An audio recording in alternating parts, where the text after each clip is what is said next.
એટલે એમ કે આનું તાકાત તો એક વાર મને સીધો ડાયરેક્ટ ફોરવર્ડ કર કે હું તને આલુ હારા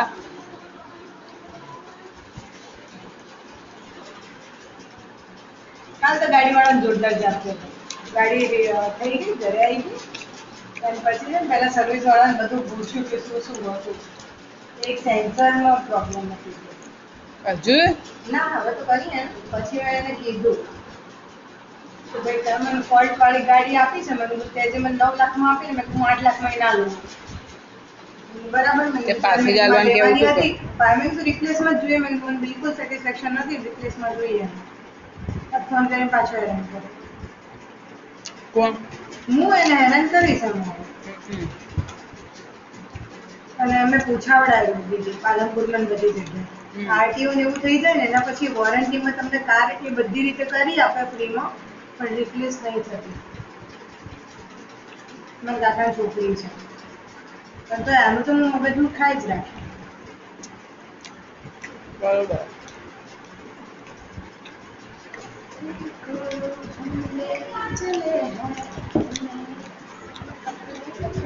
રસ ના ખાવો હોય તો શાક ખાઈ લ્યો પૂરી રસ ખાવો હોય તો લો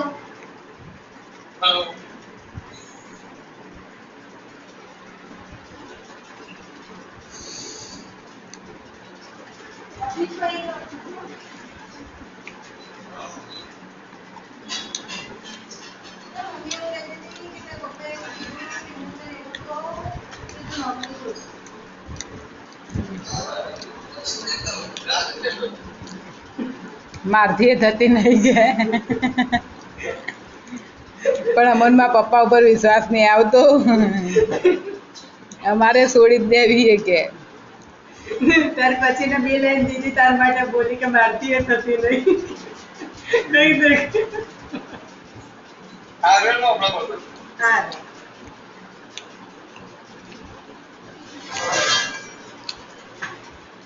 મારા પપ્પા તો અભી ભૂલા એમ તેમ ભૂલી જાય એવું છે દીદીનો આવે બોલ બોલ બોલ બોલ કરે એ તો ના મારા પપ્પા તો મળે ના મળે મારા પપ્પા પોતે કરેલા કોઈ કામ ઉપર એ એમ જ કે મેં કર્યું હતું આ તમારો ડિસિઝન હતો તમે કર્યું એ રહી ને જ્યારે